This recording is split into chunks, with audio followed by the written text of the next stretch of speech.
Selamat petang, salam sejahtera. Isu hangat petang ini, ulasan siapa 18.000 orang yang undi pejuang.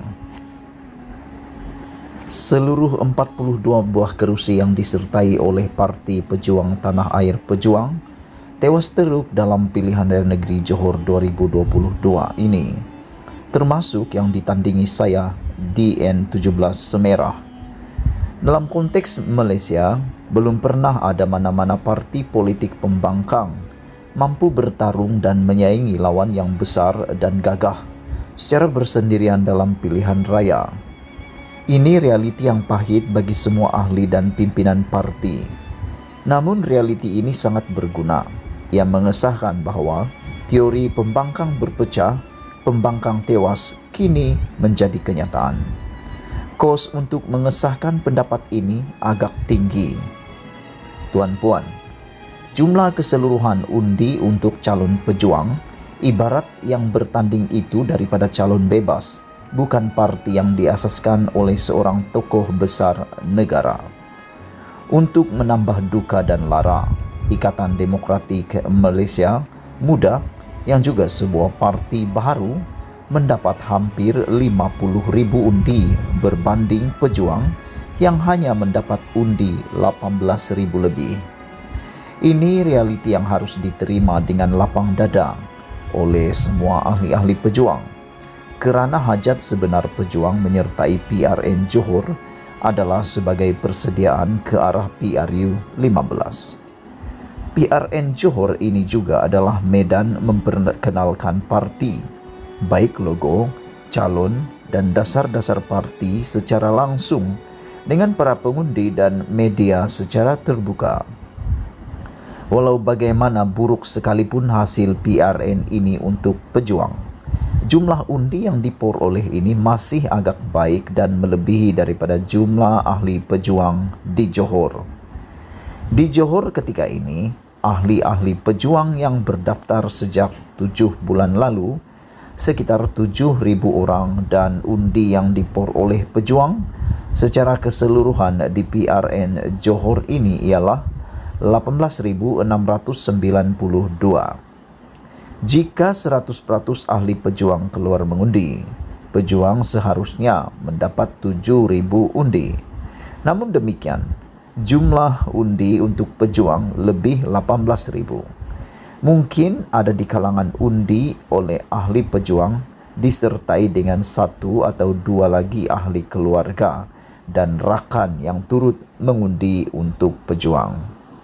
Saya sendiri di Dun Semerah, jumlah keahlian pejuang yang berdaftar sejak 7 bulan dahulu adalah 38 orang dan jumlah undi yang saya terima 361 undi. Dengan tempoh kempen selama lebih kurang 16 hari. Dari tegak bertimpuh biar rebah merempuh. Bagi mereka yang kecewa, maklumat ini boleh membantu mereka untuk memahami dan mungkin boleh melegakan sedikit kekecewaan mereka. Abang-abang dan kakak-kakak, ya, memang jumlahnya amat kecil, tetapi kita harus memahami ranah politik. Perspektif kita harus betul, kerana di sinilah ujian bagaimana kita sebagai pejuang menerima realiti dengan penuh keinsafan dan dengan sikap yang positif. Jangan lupa, 18.000 pengundi inilah ia boleh menjadi asas kepada parti pejuang memulakan langkah untuk bertapak di kawasan seperti mana parti-parti pembangkang yang lain sebelum ini. Jika untuk membuka satu cawangan memerlukan 30 orang ahli, bermakna jika 18.000 orang yang memangkah, maka pejuang boleh membuka sebanyak kurang lebih 600 buah cawangan di seluruh negeri Johor. Ini jumlah yang agak baik bagi sebuah parti yang baru yang belum mempunyai walau satu cawangan pun di negeri Johor. Perlu juga diingat, 18.000 orang yang mengundi pejuang ini, mereka yang benar-benar meyakini pejuang yang terhimpit di tengah-tengah banyaknya parti politik sekarang. Mereka mengambil risiko yang cukup besar dan langkah yang berani untuk memangkah pejuang. Ini suatu perkara yang indah untuk difahami oleh ahli-ahli Parti Pejuang. 18,000 orang ini adalah manifestasi bahawa seramai 18,000 orang Johor menolak rasuah kerajaan kleptokrat. 18,000 orang ini juga adalah mereka yang menolak kerjasama MOU politik antara PH dengan kerajaan BN-PN. Ini kemenangan moral yang cukup baik untuk pejuang. Bagi saya, inilah makna-makna di sebalik nombor yang kecil. Bersabarlah dan berusahalah menjadi lebih baik dari sekarang. Pejuang dari tegak bertimpu biar rebah merempu. Ditulis oleh Mazir Ibrahim, bekas calon pejuang di Somera. Tulisan ini tidak semestinya mencerminkan pendirian Malaysia kini, dipetik daripada Malaysia kini. Sekian isu hangat petang ini. Jangan lupa tinggalkan komen anda. Sila tekan butang subscribe dan kita jumpa lagi. Bye-bye.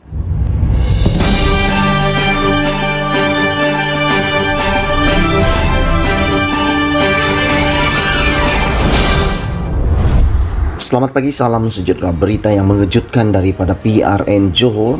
Sehari selepas kemenangan Barisan Nasional diumumkan, tiba-tiba satu keputusan yang amat mengejutkan diumumkan. 650 undi rosak, BN akan file petition bagi Dun Bukit Batu. Barisan Nasional akan memfailkan petition pilihan raya di mahkamah berikutan. Jumlah undi rosak melebihi majoriti yang diperoleh bagi kerusi Dewan Undangan Negeri Bukit Batu pada pilihan raya negeri PRN Johor. Presiden MIC Tan Sri S.A. Vignesawaran berkata, kerusi itu yang ditandingi calon daripada MIC S. Supaya tewas kepada calon Pakatan Harapan daripada PKR Arthur Cheong Sen yang memperoleh majoriti 137 undi. Pada PRN semalam, selain Supaya turut tewas dalam pertandingan 4 penjuru itu ialah calon daripada Perikatan Nasional Tan Heng Chun dan calon Parti Warisan Lee Meng Wen.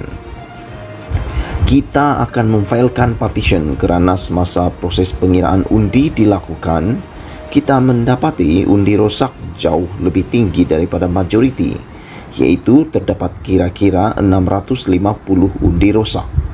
Kita sudah membuat bantahan semasa proses pengundian, tetapi bantahan itu perlu dibuat menerusi saluran yang betul, katanya. Beliau yang juga penyelaras Parlimen Sungai Siput ditemui pemberita selepas program penyampaian bantuan tabung pendidikan India Negeri Perak di Pusat Khidmat MIC Sungai Siput di Sungai Siput hari ini. Pada PRN itu, MIC menang 3 daripada 4 kerusi yang ditandingi, iaitu di Dun Kemelah, Kahang dan Tenggaroh.